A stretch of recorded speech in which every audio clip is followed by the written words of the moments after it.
컴퓨터 메모리가 대체 어떻게 돌아가는지 궁금해 보신 적 있나요? 이게 마치 수십 명의 저글러가 동시에 수백 개의 공을 하나도 안 떨어뜨리고 던지는 것과 같거든요. 오늘은 컴퓨터가 이 놀라운 마술을 어떻게 부리는지 그 비밀의 중심에 있는 두 가지 천재적인 아이디어, 바로 페이징과 세그멘테이션에 대해 한번 제대로 파헤쳐보겠습니다. 자, 이 흥미진진한 퍼즐 속으로 같이 한번 들어가 보시죠. 바로 이 질문이 오늘 우리가 풀어야 할 핵심 미스터리입니다. 여러분이 지금 웹 브라우저를 켜고 음악도 듣고 옆에서는 문서 작업도 하고 있잖아요. 이 모든 프로그램이 램이라는 아주 한정된 물리적인 공간을 나눠 써야만 합니다. 그런데 어떻게 서로의 영역을 침범하지 않고 마치 혼자서 메모리를 다 쓰는 것처럼 태연하게 돌아갈 수 있는 걸까요? 운영체제는 이 혼돈을 어떻게 질서로 바꾸는 걸까요? 그 첫 번째 해답은 바로 페이징입니다. 페이징은요, 문자를 아주 기계적인 관점에서 접근해요. 뭐랄까, 거대한 창고를 규격이 똑같은 상자로 꽉 채워놓는 것과 비슷하죠. 프로그램이 얼마나 크든 어떤 모양이든 신경 쓰지 않아요. 오직 이 정해진 상자에 얼마나 효율적으로 나눠 담을 수 있을까? 이것만 고민하는 방식입니다. 페이징의 핵심은 딱 하나입니다. 바로 고정 크기. 프로그램이 실행될 때 필요한 메모리를 페이지라고 불리는 똑같은 크기의 조각으로 잘게 자릅니다. 그리고 실제 물리 메모리, 즉 램도 프레임이라는 똑같은 크기의 칸으로 미리 나눠 놓는 거죠. 이렇게 하면 뭐가 좋으냐면 더 이상 100메가짜리 거대한 연속 공간을 찾아 헤맬 필요가 없는 거예요. 그냥 비어있는 4KB짜리 프레임들을 찾아서 여기저기 흩뿌려 놓기만 하면 되니까요. 프로그램 입장에서는 이게 다 연속된 공간처럼 보이지만 실제로는 물리적으로는 완전히 흩어져 있는 거죠. 자, 이 과정이 정말 기가 막히는데요. 이 모든 일이 하드웨어 수준에서 순식간에 일어난다는 겁니다. 한번 따라가 보죠. 자, 1번처럼 CPU가 이 데이터 좀 가져와 하고 가상 주소를 던져줍니다.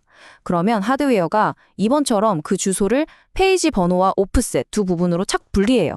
그리고 3번 단계에서 이 페이지 번호를 가지고 페이지 테이블이라는 일종의 지도책을 펼쳐봅니다. 그 지도책에는 4번처럼 그 페이지는 램의 1, 2, 3번 프레임에 있어 라고 실제 물리 주소가 딱 적혀 있죠. 마지막으로 5번 단계에서 그 프레임의 시작 주소에 옵셋을 더해서 실제 데이터가 있는 위치를 정확하게 찾아내는 겁니다. 와, 진짜 똑똑한 시스템 같죠? 그런데 문제가 있습니다. 현대 컴퓨터처럼 주소 공간이 어마어마하게 커지니까 이 모든 페이지의 위치를 기록해둘 지도책, 즉 페이지 테이블 자체가 감당할 수 없을 만큼 커져버린 겁니다.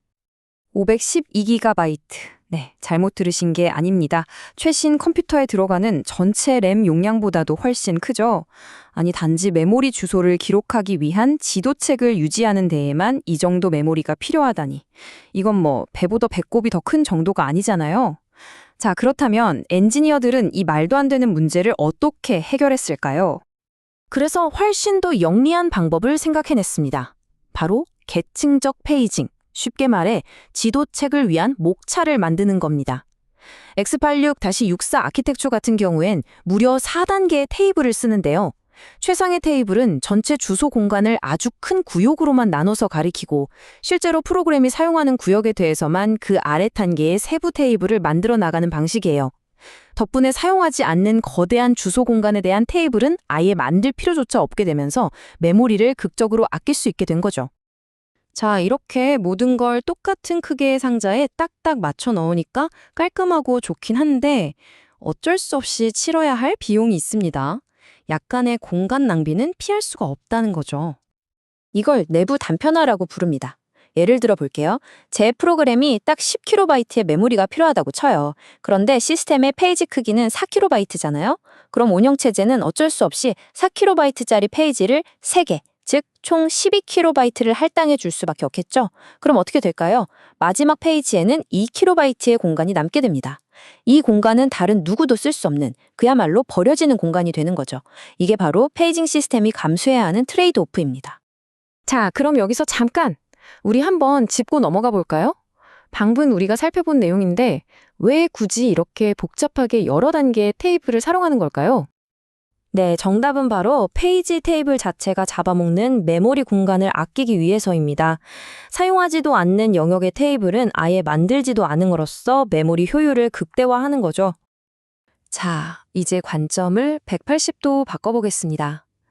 페이징이 철저하게 기계의 효율성을 위한 거였다면 지금부터 볼 세그멘테이션은 프로그래머, 즉 사람의 논리를 위한 방식입니다. 기계의 눈이 아니라 프로그램을 만드는 사람의 눈으로 메모리를 바라보는 거죠. 프로그래머들은 프로그램을 생각할 때 여기는 코드 덩어리, 여기는 데이터를 쌓아두는 스택 공간, 여기는 필요할 때마다 쓰는 힙 공간, 이런 식으로 논리적인 단위로 생각하잖아요. 세그멘테이션은 바로 그 생각을 그대로 메모리에 옮겨놓은 겁니다.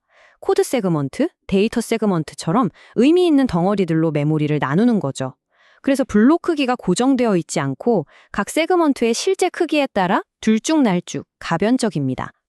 세그먼테이션의 진짜 강력한 무기 중 하나가 바로 이 하드웨어 기반 보호 기능입니다. 각 세그먼트는 자신의 크기 정보를 한 개 레지스터라는 곳에 가지고 있어요. 만약에 코드 덩어리가 자기 크기를 넘어서서 다른 데이터 덩어리의 메모리를 침범하려고 한다? 그럼 하드웨어가 즉시 어이 너 선 넘었어 하고 CPU에 신호를 보냅니다. 이게 바로 많은 개발자분들이 한 번쯤 겪어봤던 그 악명 높은 세그먼테이션 폴트 오류의 정체입니다. 논리적인 경계를 하드웨어가 직접 지켜주는 거죠. 하지만 이렇게 논리적이고 유연하다는 장점이 아이러니하게도 메모리 관리에 아주 오래된 골칫거리를 다시 불러오고 맙니다. 바로 외부 단편화입니다. 이건 주차장을 생각하면 쉬워요. 주차장에 빈자리가 총 10칸이나 남아도는데 전부 한 칸씩 뿔뿔이 흩어져 있으면 대형 버스는 주차를 못 하잖아요. 메모리도 똑같습니다. 크기가 제각각인 세그먼트들이 할당냈다가 사라졌다가를 반복하다 보면 그 사이사이에 자잘한 빈 공간, 즉 구멍들이 생겨요. 이 구멍들을 다 합치면 충분한 공간인데도 불구하고 연속적이지 않아서 큰 메모리를 할당할 수 없게 되는 거죠. 자, 그럼 지금까지 본 두 가지 방식을 한번 정면으로 비교해 볼까요? 이건 단순히 기술의 차이가 아니라 메모리를 바라보는 두 개의 다른 철학에 대한 이야기입니다. 이 표를 보시면 한눈에 들어오죠. 첫 번째, 블록 크기부터가 다릅니다. 페이징은 고정, 세그멘테이션은 가변. 이 차이가 두 번째 줄에 있는 단편화의 종류를 결정하죠. 페이징은 블록 안에서 공간이 남는 내부 단편화, 세그멘테이션은 블록과 블록 사이에 구멍이 생기는 외부 단편화를 겪게 됩니다. 그리고 이게 정말 중요한데 프로그래머 입장에서 페이징은 사실 보이지 않아요. 그냥 시스템이 알아서 해주는 거죠. 하지만 세그멘테이션은 코드, 데이터처럼 논리적인 단위로 직접 다루게 됩니다. 핵심을 딱 한 문장으로 정리하면 이렇습니다. 페이징은 철저하게 기계 중심적입니다. 물리 메모리를 어떻게 하면 효율적으로 쓸까만 고민하죠. 반면에 세그멘테이션은 프로그래머 중심적입니다. 프로그램을 어떻게 하면 논리적으로 구성할까를 고민하는 사람을 위한 시스템에 더 가깝습니다. 자, 두 번째 개념까지 봤으니 이것도 잘 이해하셨는지 한번 확인해 볼까요? 아까 주차장 비유로 설명드렸던 바로 그 현상입니다. 이 현상의 이름은 무엇일까요? 네, 정답은 외부 단편화입니다. 크기가 제각각인 블록을 사용하는 세그먼테이션 방식의 숙명과도 같은 문제라고 할 수 있죠? 그렇다면 지금 우리가 쓰는 컴퓨터는 둘 중 뭘 선택했을까요? 페이징? 세그멘테이션? 정답은 둘 다입니다. 역시 똑똑한 엔지니어들은 둘의 장점만 쏙쏙 뽑아서 쓰는 방법을 찾아냈죠. 이게 정말 절묘한데요. 현대 X86-64 아키텍처는 이 두 가지를 아주 영리하게 섞었습니다. 먼저 큰 그림은 세그멘테이션으로 그려요.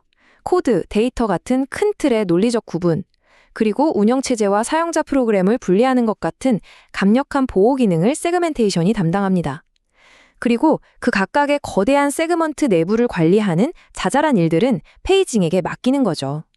즉, 페이징이 세그먼트를 잘게 쪼개서 물리 메모리에 착착 할당하는 실무를 담당하는 겁니다.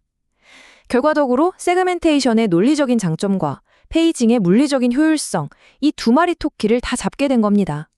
이렇게 기계의 관점과 사람의 관점을 모두 만족시키기 위해 쌓아 올린 이 복잡한 추상화 계층 덕분에 우리는 정말 안전하고 효율적인 컴퓨팅 환경을 누릴 수 있게 됐습니다.